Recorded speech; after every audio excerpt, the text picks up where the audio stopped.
What's up, guys? So I did a little test run, and unfortunately this balcony, there's a main street right there and the cars are constantly driving by and the microphone slowly picks it up. I wanted to give you guys a different outing, more scenery, not just like me in the same area constantly. So this is a hotel, and as you guys know, I'm on the road a lot. That's the thing about construction, whether you're a foreman, laborer, superintendent, project management, constantly at different hotels, depending on the duration of the project. So in this case, it's a suite. It's not the nicest suite, but it's a good suite. I got room, I got 2 TVs, shower, restroom, you name it. I got 2 beds. I'm only using one. So it's not too bad to be away from home. I guess you got to get comfortable and make it like a home away from home.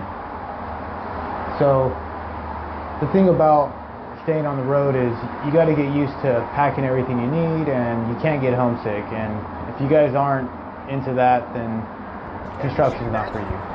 But if you are, it's not so bad. And if you're thinking about getting into construction and you're curious what it's like, it's really not bad. Now for me, I'm a project engineer, so I'm in management. I spend a lot of time to myself.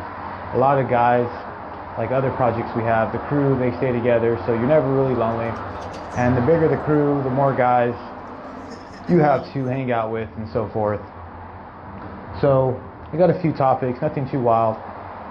First one, I just want to cover the hotel room, and I can get more in depth with that later because I'm constantly here. My next topic is actually change orders and schedule, setting your priorities, and keeping an action list. So those are going to be my main topics of this video. So if you don't want to listen to that, it's fine, you can change it. But if you're interested and you're curious what it is based off my review of the day or just experience in general, you can watch this. And I'll make this 10 minutes, not too long. So this is my balcony, get some fresh air. It's actually sunny now, but for some weird reason in Los Angeles it wants to rain randomly. I guess we're in a drought. We'll see how long that lasts for, right? So now, moving over to change orders, when it comes to like the hotel rooms and everything, it's an overhead cost. And we're pricing out this change order, getting the materials, the labor, and the crew, man hours and working days. One thing that we have to account for is the hotel rooms. They're not cheap to house me, the superintendent, and the crew. So when you're doing your change orders, just account for that, And the reason I want to talk about change orders is because in this specific project, we got a lot of change orders, and you name it. And if anyone doesn't know what a change order is, it's just a change to the contract. It's like an amendment, and it's not necessarily revision, but it's like a layer to the contract. It's an addition. It's probably the best way to explain it. And so in these change orders, at this specific project, we got like 11 of them. So it's a good payout for the company and keep the guys going, and it makes us look good as management. But it can be a pain in the ass because we're taking care of our day-to-day contract stuff. We're doing our schedules and quality control and just looking forward. But when you have to like rush out of nowhere and it's a mayday to get these change orders approved, get them submitted, you got to get the quantities for whatever material you're going to do, you got to get quotes, you got to get the lead time, and then you got to count for the labor, working days, man hours, equipment, so forth. So that's why the next topic is about schedule. So no matter what happens with the change order, a lot of them aren't approved and a lot of them are approved. So you don't want to mess up your schedule or what you got going day to day based off a change order. Now in my current situation, me and the super, it's just us, and we're really close. And sometimes the heat is on. You can feel the pressure in the day, and it's a lot of it can be a heavy load sometimes, trying to maintain the field, take care of our day-to-day jobs, and then rush to get procurement going, quotes, get things submitted, and get the change order approved overall, right? Now you don't have to submit and get things approved prior to the change order, because the way this job is going, it's like once we're done with one thing, we're going to the next. And these change orders, they're pretty big. Some of them are 100,000 to 300,000, and they're phased right after each other, to where it becomes a critical path to where we have to get these change orders executed in order for us to continue moving forward in our contract. Now the schedule, slowly talked about it, but exactly. So you got to be able to blend in these change orders or the work that you're working on and what you're going to be working on in the schedule. Now there's P6, which is our master schedule, probably the best way to explain that. And we have our 3-week schedule, so I'm constantly updating that and getting those going. So just stay on task. Try not to get too sidetracked.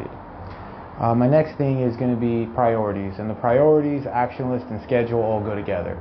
So you want to make sure when you're in the heat of the moment and you're working throughout the day that you prioritize yourself correctly. Try to delegate the work you can and keep the ball rolling while you're working on whatever task it is. And what I usually do is I have an action list. So if you're going to be in project management or any type of management for construction, write down what you need to do for the day. Now, there's some management positions that are probably boring and repetitious, but in this case, I'm learning constantly, and the jobs are always changing on me to where I have that learning curve, and then I have to remember all these random things like maydays and fire alarms and just keeping up with the work schedule in general. So always write everything down and give yourself a deadline and try to put the ball in other people's courts prior to you getting stuck on whatever task it is that you're focused on. So you want to set your priorities straight. You want to make sure you have the main, well, it says it within itself, your priorities. So you want to have the most critical things, the most urgent things that can't wait above and foremost, but you can't have them shadow or overtake your long-term goals. So always keep that in mind. I guess that really would conclude this video. I don't want to keep them too long. I just want to keep uploading periodically, and whoever is going to watch these videos, you can kind of see a day-to-day progress. So I'll end it with a conclusion and just kind of explain to you guys how today was. And the reason why I'm talking about these topics is, so we've had about 11 change orders. We have some T&M, you name it, and in the midst of that, it's the end of the month, so we're doing progress payments, and in this project, the GC, which we normally are the GC talks directly to the owner, and the way they're getting paid, it's like work orders and they're getting paid monthly. So our contract isn't fully approved yet, and I know that's bad news. This is a really rare gray area, and our company's been in business for a long time, and we know what we're getting ourselves into as much as it is risky, right? So we have to forecast. So along with our progress payment for each month that we're consistently billing them, we have to forecast the following month so that the GC can talk to the owner and get the funds released and have it available so they can pay us. So those are two big things. And then with these change orders, updating the schedules and Primavera, it can be a headache. And then we probably have like 3 change orders in the mist right now. And they're usually approved, which is a great thing. So it puts the ball more in our court to get the material, to get the number right, and make sure that we don't underbid the project. Because the way it is if it's too expensive, chances are they're not going to want to do the lump sum, and they would want to go in T&M. But in this case, they're just accepting everything because they like our workmanship. So I guess that's on our side. But what it does is it puts more pressure on us to get everything situated so we can actually get it approved and then get the work done. So that's how today's been, sending out these huge lists, and I got other change orders that I'm working on, and then we got some more coming up. So it can be fun. It can really be fun. But it's all part of the game. It's what we do, and if you're in project management, it's something you can look forward to. Now, I did mention construction, being on the road, so this is not like IT, this is not like landscaping, this is not like any other management. We're really high scale. We do a lot of public works jobs, and this is a private job, but we still carry that same workmanship, and we want to give our client the best value. So yeah, we might be a little bit more expensive because we're used to doing prevailing wage jobs, but we're going to get the job done efficiently.